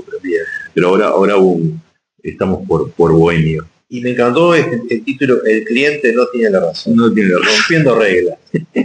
Sí, rompiendo paradigmas. Pero está bien ese título. Yo estoy de acuerdo con ese título. O sea, obviamente estoy de acuerdo, pero me parece un título atendible en esta época. O sea, fíjate que todo lo que supuestamente debe suceder es lo que opina cualquiera en cualquier tema, en lo que sea. O sea, una especie de democracia malentendida, si querés. Entonces el cliente no tiene la razón, que puede parecer una soberbia, si querés. En realidad no lo es el artista tiene que hacer lo que quiera hacer, punto. O sea, más allá de que sea reflejo de una sociedad o de lo que quieras, tiene que poder ser libre, y ser libre en esta época es muy difícil. Entonces eso es como una plancha, ¿viste? El cliente no tiene la razón. Sí. O sea, ¿entendés? O sea, yo como escucha no quiero tener razón. ¿Por qué quiero tener razón? Si vas a escuchar una música, no querés o sea, te gusta sorprenderte, al menos a mí, me gusta sorprenderme algo que jamás escuché o cosas así, no algo que ya lo escuché 20.000 veces. Que eso sería el cliente tiene razón. Claro. Quiero escuchar algo que es lo que ya escuché. Por ejemplo, es eso, es ese mecanismo de pensamiento. Que mata las cosas, ¿no? Un poco no. Sácale un poco. Bueno, a ver, Diego, tú sos guitarra eléctrica, vos y el tiple colombiano. ¿Qué es eso? El tiples, sin R. Sí. El tiple colombiano es un instrumento, mirá, justo el otro día me reencontré con el Poli Rodríguez, amigo del barrio, de la barra, de toda la vida. Que él tocaba, ¿con quién era? Creo que era con Julio Brum. Y había ido a Colombia que es un instrumento colombiano, se había traído un tiple. Esto fue en el 2005, ponele, 2004. Y pasa por casa y me dice, che, Diego, ¿te puedo dejar el tiple acá? Bueno, quedó 3 años. Entonces, yo justo estaba grabando mi primer disco, el Almohadones, que salió por allá en el 2008. Y agarré y me colgué con el tiple, que es un instrumento con cuerdas triples. Son las 4 cuerdas agudas de la guitarra, el re, sol, si, mi, triples, octavadas. Como tiene también el charango y algunos otros instrumentos latinoamericanos. ¿Y la forma que tiene? Es como una guitarra, chiquita. Como decía el Boca Ferreira, me jodía que te tocaban el primer disco de la percusión, me decía, ¿cuándo te van los Reyes a dejar la guitarra más grande? Me decía que eso tocaba siempre el tipo. Sí. Hay un montón de instrumentos, la mandolina. La mandolina, de cuerda doble, salió charango, hay varios. Este tiene triples. Y bueno, me quedó en casa y grabé, y después me tuve que comprar uno para presentar el disco, porque el Coli se lo llevó como 3 años después. Y obviamente me hice un luthier argentino, acá no había nadie que hiciera. Claro. Pero en Argentina sí había uno que hacía todos los instrumentos latinoamericanos, muy buen luthier, además, que queda ahí por San Telmo, no me acuerdo del nombre, no lo olvidé. A veces te estás olvidando las cosas. Pero bueno, y es un instrumento muy lindo. Y después cuando armé la Subtropical en el 2009, la armamos con toda la barra que estamos presentando en Almohadones, y con varios amigos de acá abajo y eso, ¿no? Era en instrumentación que venía de la búsqueda de esos discos, pues que lo pasa.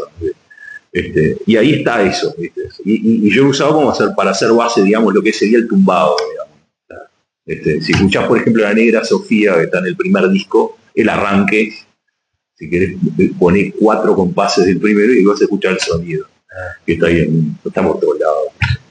Eso que es viejo. Pero ahí escuchás el sonido en el primer tema, ese.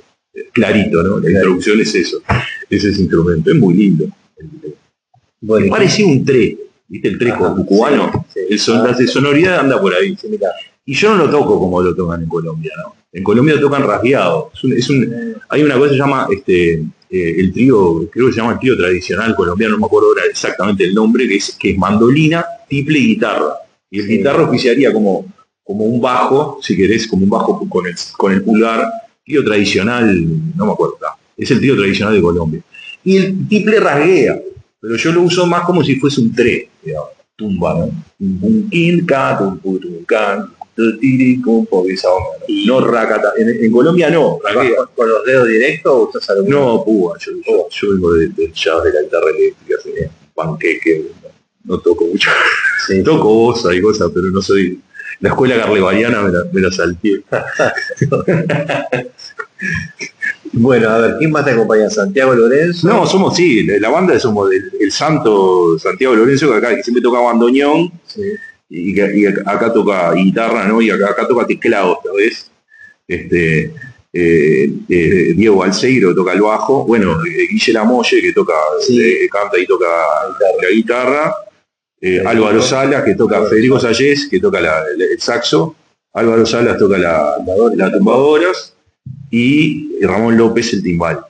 Tambor piano, dice. También tambor piano. Álvaro que es el director de Mundo Afro, director de la parte de la escuela Mundo Afro. Para que no conoce, ¿cómo es un tambor piano? Tambor piano de candombe.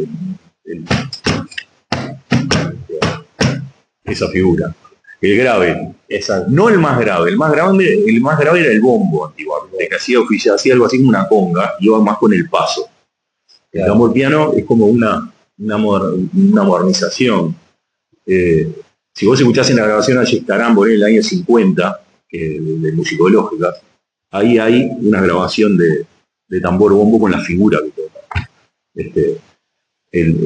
Que sería como una cosa de conga. De hecho, si vos escuchás los discos de Pedro Ferreira de esa época, el primer bajo de candombe hacía una conga, algo muy parecido a una conga, que casualmente era el abuelo de Alvarito, el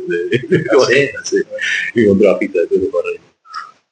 Pero bueno, en fin, perdón, estoy hablando por las ramas. Está bien, perfecto. Bueno, y ustedes veo acá desde el año 2009. 2009, sí, arrancamos tocando en whiskerías ahí, y después fuimos a otros escenarios, pero tocamos bastante en su momento. Después lo que pasa es que no sé, se empezó como a poner de moda, a tener bandas tropicales, y yo me empecé como a desentusiasmar, porque aparecían otras muchas. No, sí, pero que yo qué sé, no sé, bueno, nosotros teníamos una búsqueda ahí, ¿viste?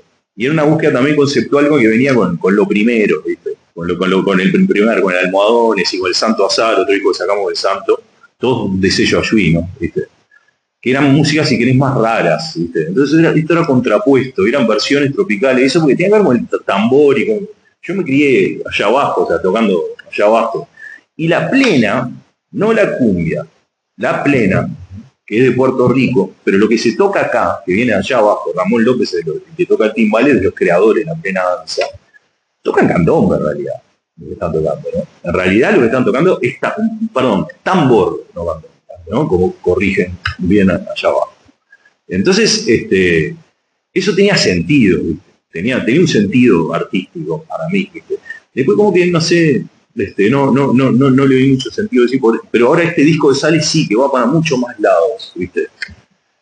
Va para muchos más lados, es como una unión de todo el proyecto, ¿no? Y también de otro que sacamos un disco que se llama Sombras Picantes con Alvarito y Mario Chilindrón en el 2017, que fue también por Ayuí, que también eso era una búsqueda directamente de improvisaciones y cosas sobre el tambor, pero que es de las cosas de las que más siento orgullo de ese disco. Ese disco quedó muy bien. Y de hecho, el tema Me arrepentí de no perderte, ahí está instrumental. Es un disco de música instrumental, ¿no? Pero acá es como versiones de eso, llevaba la plena danza, pero que los toques y las claves van por ahí, son las mismas. Entonces suena, es un sonido que es de acá. No pasa eso con la cumbia. No pasa eso con la cumbia. La cumbia, yo creo que acá abajo precisa más síncopa. A mi entender, o sea, lo que tiene sentido si vos vivís en una ciudad es los folclores de tu ciudad. Si vos no tenés folclore de tu ciudad, no existís. O sea, el rock inglés viene de los folclores de todo el norte de Europa, ¿no? De los folclores, yo vi en Suecia de niño, o sea, de los folclores suecos.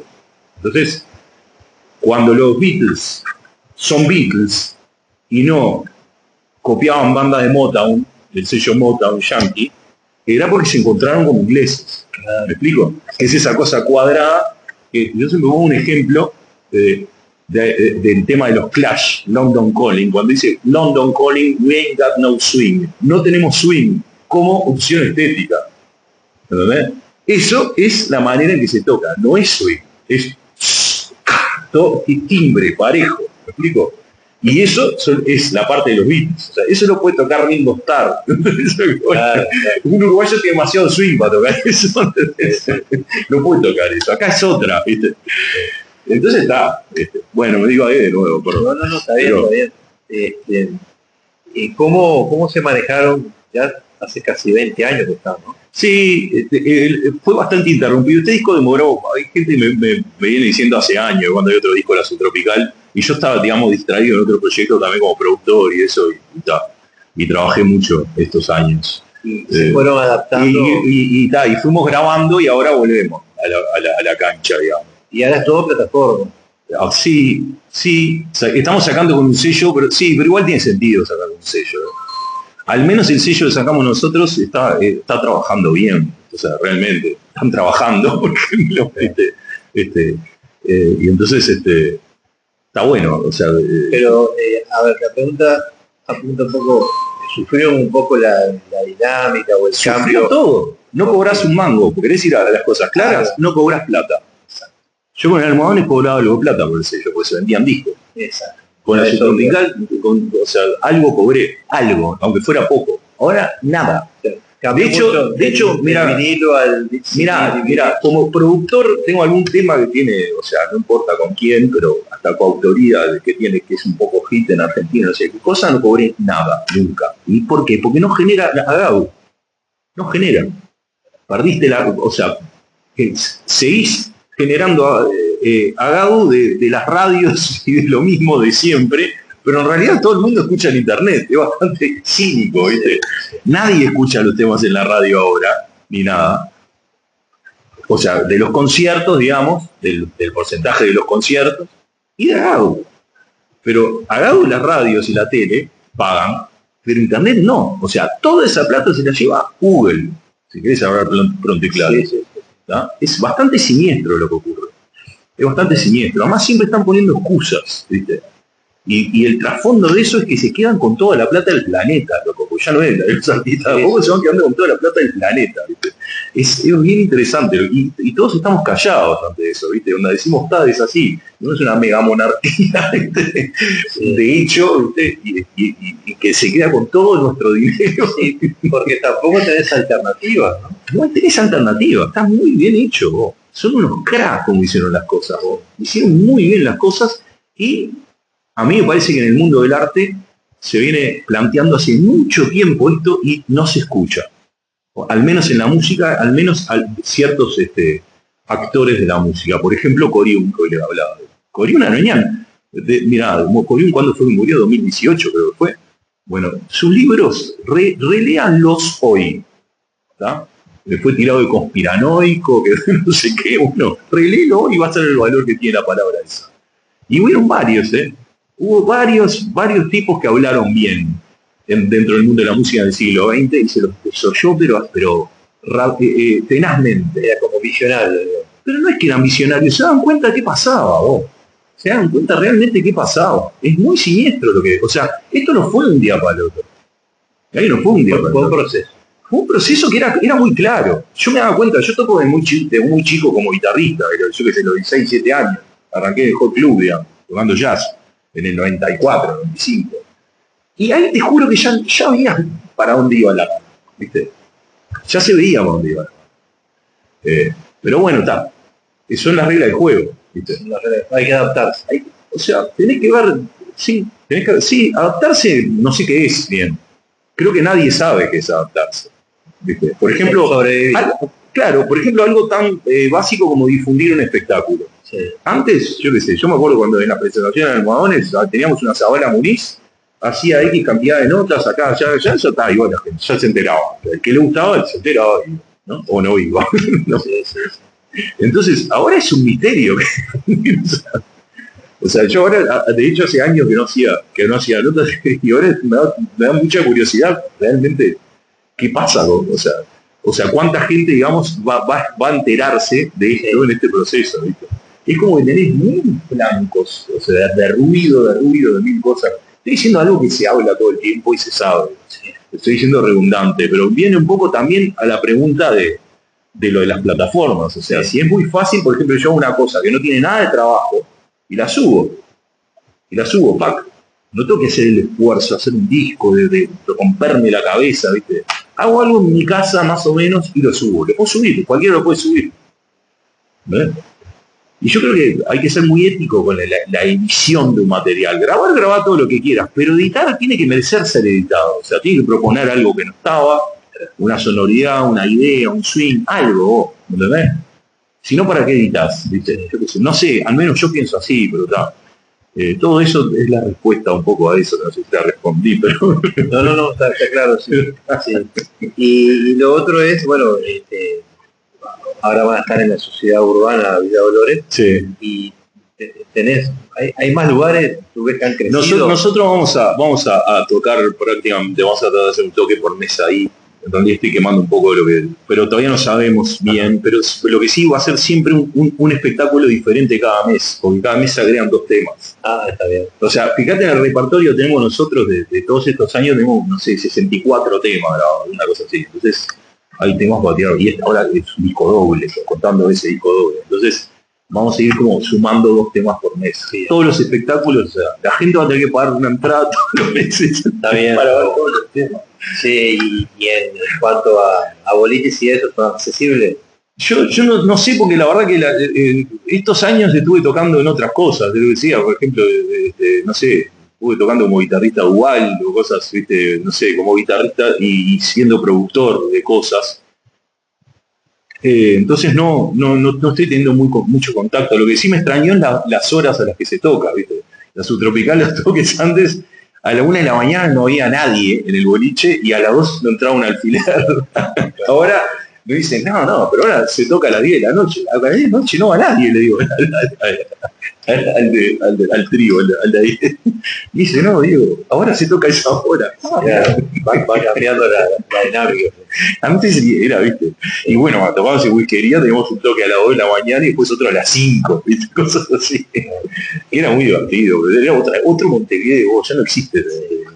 En 2010 ahí para esta parte empezó a cambiar todo. Era muy divertido ese Montevideo. El de ahora no sé, no lo entiendo mucho. Ni la bohemia entiendo. La bohemia de esa época era muy linda. Era encontrar gente muy interesante, viste, ahí en la noche. Ahora no sé, no entiendo. Está como todo el mundo cuidándose la situación. Sí, hay mucho, claro. Hay mucho tema de seguridad. Claro, pero cuidándose también en qué dice, ¿viste? O sea, cuidando de su imagen, no sé, ¿viste? En esa época era más caótico y los 90 ni cabreado. Había más audacia. Sí, había más libertad, vos. O sea, es increíble. No sé, es la única palabra que se me ocurre, aunque es una palabra complicada de usar porque hay que definirla, que es un tratado filosófico para definirla, pero había libertad interior, ¿no? O sea, de tipo que inclusive te das cuenta con el humor eso. Por ejemplo, una cosa que me pasa normalmente es que las charlas que tengo me aburren, ¿viste? O sea, no encuentro gente graciosa, algo bien básico, bien básico. Y en la época que yo tocaba como instrumentista, o sea, los músicos que tocaban bien eran personas graciosísimas, ¿viste? O sea, el humor era parte del asunto, ¿viste? Toda la vida en Uruguay fue eso. O sea, mirá la historia de la música uruguaya. Hasta el tipo que parece más serio es gracioso. O sea, tiene cinismo, tiene algo, porque es parte, mirá que es parte de la música. Un toque de humor, exacto. Es un ejercicio mental el humor, que es muy parecido a la música, sobre todo a la música popular y a la música de tradición uruguaya, ¿no? Uruguay tiene una tradición muy grande, porque la música negra es así. El jazz es eso también. El jazz tiene muchísimo de cinismo, de jugar cínicamente, pero también respetuosamente con la música europea, ¿viste? O sea, siempre hicieron eso, ¿viste? Yo qué sé, en fin. En cuanto al lugar que van a estar ahora, ya lo conocen. Sí, tiene buena es precioso y tiene muy buena acústica. Va a estar Luis Restuccia en el sonido, que es de la barra, digamos, que es un gran sonista, ¿no? Y bueno, está. Sí, tiene los equipos que tiene que tener.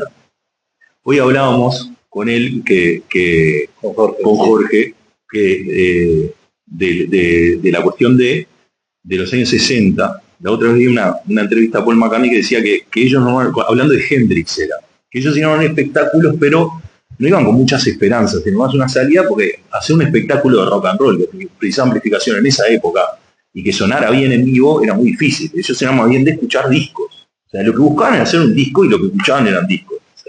Pero que ahora, claro, ahora en un boliche podés hacer un espectáculo amplificado y bien, sí, porque en esa época era impensable, sonaban horribles los espectáculos, claro, no entendías nada. Y la tecnología cambió un poco. No, claro, eso sí fue para bien ahí, ¿viste? Podés hacer un espectáculo en vivo que suene. Ahí hay todas esas cosas. Tenés que adaptarte al boliche, al lugar. Claro. Acá es un escenario grande, con la amplificación que tiene que tener, y una acústica, que el otro día fui, y justo había una clase de percusión cuando fui, y que con la percusión te das cuenta de todo, ¿no? Que con la acústica, a un plac de un congazo, ya sacás todos los errores, si tenés la oreja entrenada, digamos. ¿Y en lugares abiertos? ¿Cómo se maneja? No, lugares abiertos, no sé, los lugares abiertos son preferibles, ¿no? Sí. Pero este es cuando son cerrados el problema, porque el sonido tiene donde viajar. Claro. En un lugar cerrado tenés problemas acústicos, rebotes, espacios, frecuencias estacionarias, cosas. En lugar abierto la amplificación. Un lugar abierto sigue, ¿viste? O sea, tenés que la potente es la amplificación, pero no tenés problemas acústicos, o sea, no vas a tener rebotes de nada, o sea, el piso, la gente rebota. Digamos, las ondas pegan en la gente. La última vez que estuvo Paul McCartney, ¿fuiste a ver? No, fui la primera. Sí. Y no quería ir. ¿No? Y un amigo me dice, no quería ir, porque yo qué sé, no sé, esas cosas, viste, con tan veteranos. Y un amigo me llama y me dice, Diego, tengo una entrada. Y dije, no, yo quería encontrármelo por la calle, darle un abrazo. Sí. Gracias. Y fui y lloré, loco. Y dije, es un Beatle, no hay caso. La rompió, la rompió. Sí, yo fui la última vez, más veterano estaba. Sí. Sí, aguantó. No, pero acá no aguantó, acá la rompió en el primero. Yo conozco gente que fue el último y no, el primero, claro. El primero fue una cosa, fue un concierto. Estaba contento el tipo. Claro. Bueno, tiene más de 80, ¿no? Ahora sí, claro, y ahí no, ahí tenía 70, que ya es una edad para un músico todavía. Sí. Y yo conocí a una muchacha que trabajaba con nosotros en la Subtropical, justamente estaba en la organización, y el tipo estaba realmente contento acá, ¿verdad? Estaba contento, que le gustó Uruguay. Sí, le gustó la Rambla. Le gustó el color del cielo, dice. Y es bastante interesante, justo el que escuchó que lo que decía Torre García, ¿no? Que hablaba del color del cielo de Uruguay, que es una cosa increíble. Sí. Y el loco le gustó eso, parece. No tenemos tanta contaminación, por lo menos en el cielo, en el agua tal vez. El agua seguro. Sí. Bueno, muy bien, Diego. Vamos a reiterar a la gente entonces. El miércoles 10 de diciembre a las 21 horas es la entrada. Sociedad Urbana Villa Dolores, que es ahí al costado del zoológico, en Roseli Ríos. Sí. 3 cuadras para arriba de Rivera. O 2,5, por ahí. Sí, a mitad de algo. El predio, sí. A mitad del predio. Bien, ¿y las entradas? Es ahí en Red Ticket. Ahí va. Muy bien. Buenísimo. Bueno, te agradecemos mucho por favor, la ustedes, visita aquí al Museo Támaro. Precioso museo. No lo conocía. No, es increíble. Las matrices y las monedas, nunca había visto algo así. Sí. Impresionante. Estoy maravillado con ustedes. Bueno, voy a venir de nuevo. ¿Cómo no? Cuando ustedes, Diego. Bueno, muchas gracias. Nosotros vamos a una pequeña pausa y ya volvemos con más La Noche del Búho. La Noche del Búho. Elegí esta obra en particular que desde hace 2 años se viene mostrando exactamente como esta obra. Se llama Cena de la Tapera, es un cuadro que se hizo para acompañar la inauguración del mural.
Obra de la además el arte sacro tiene que tener como esa condición didáctica, doctrinal, tiene que enseñar algo. La propia imagen es parte de lo que, o sea, es como el complemento de la palabra en la serie.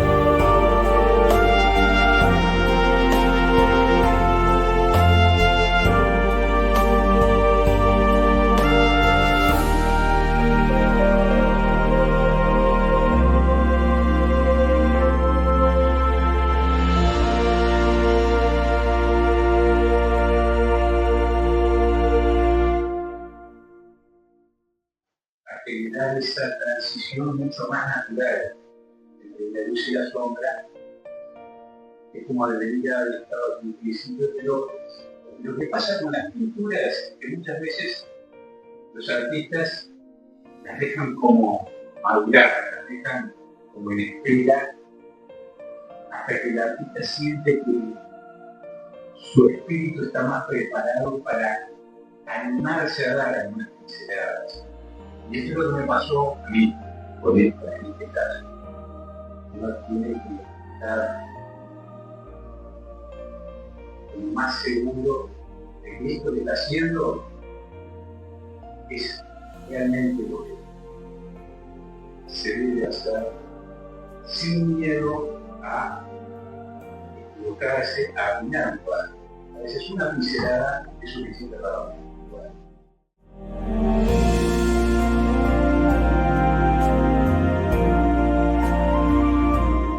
Porque la luz implica un orden, implica poder conocer todo el entorno, todo lo que existe previo a la materia, es un elemento ordenador de todas las cosas. Entonces, siempre pienso en cómo componer, previo al diseño de un imagen, cómo se compone esto como composición de luz. Porque es a veces más importante que la forma misma. La estructura de la luz. En este caso la luz, ¿qué simboliza? La luz simboliza la presencia divina. Esa luz con su calor es el llamador de espíritu de todos nosotros. La luz está. Ahora, Dios siempre va a estar con los brazos abiertos para recibirnos, pero Dios nos dio libre albedrío, entonces es uno que tiene que acercarse. Él está, pero quien tiene que acercarse a este fogón es uno en su máxima expresión de libertad. Es uno que tiene que dar ese paso. La luz está, el fogón está preparado, Dios está para recibirnos siempre, pero es uno el que tiene que elegir acercarse.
No Turner, en el Matrix Index, mucho menos, pero algún artista osado que se hubiese animado a terminar su obra en una de estas ocasiones de la Royal Academy of Arts of London.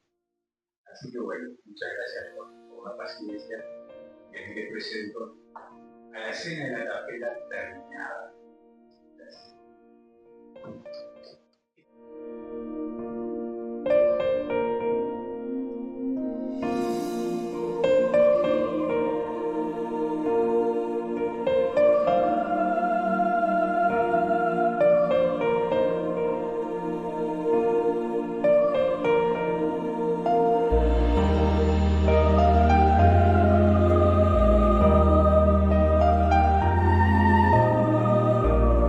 Toda obra siempre puede retocarse un poco.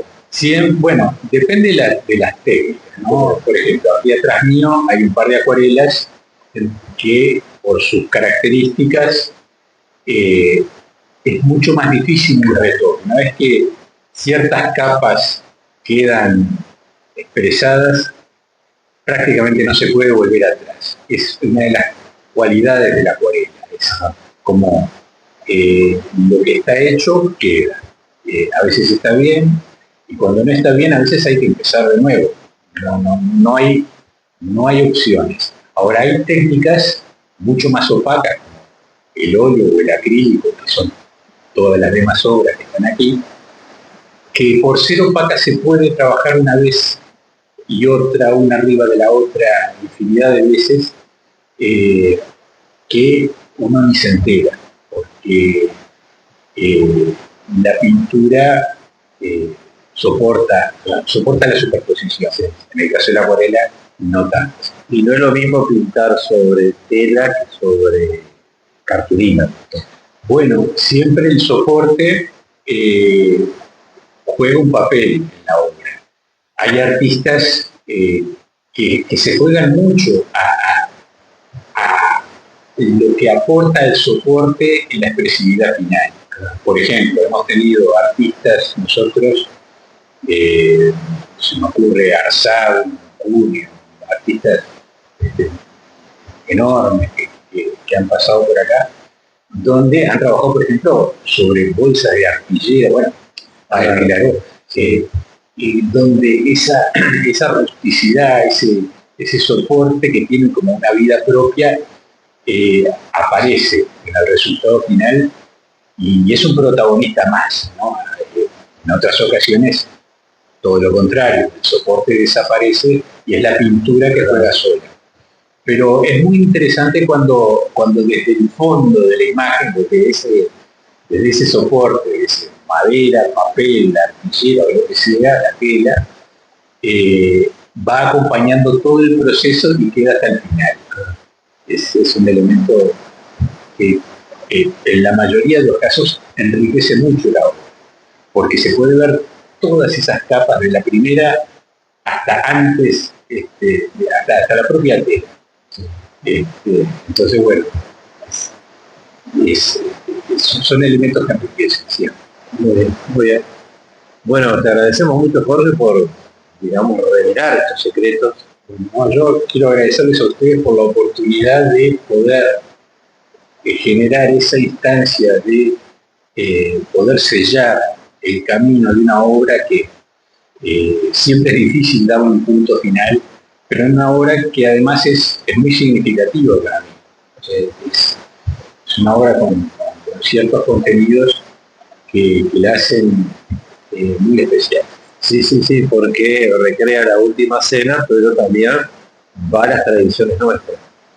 Esa es la idea, de que hay temas que, si bien son temas históricos y que tienen toda una carga de distinto tipo, simbólica, cultural, en este caso religiosa, puedan verse desde los ojos del sur, de esta tierra, ¿no? Torres García agarraba a la imagen típica del mapa de América del Sur, lo daba vuelta, ¿no? Y él decía, el norte es el sur. O sea, como para que nosotros tomemos conciencia de que tenemos esta otra mirada desde abajo, entre comillas, que es tan válida como la mirada del norte, pero es nuestra. Entonces, tenemos como no solo, es como el deber de mostrarlo desde aquí, desde nuestras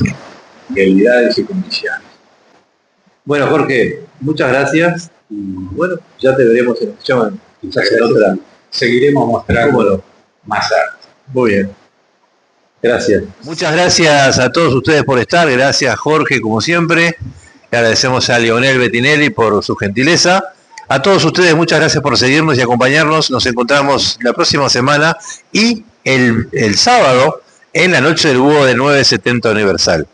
Nos vamos. Oye, te propongo algo, que pongas el micrófono en el medio y que digamos los tres la Noche del Búho. Bueno, muy bien. Nos encontramos entonces aquí el próximo viernes en el Museo Támaro para ver y escuchar La Noche del Búho. Chau, chau, gracias. La Noche del Búho.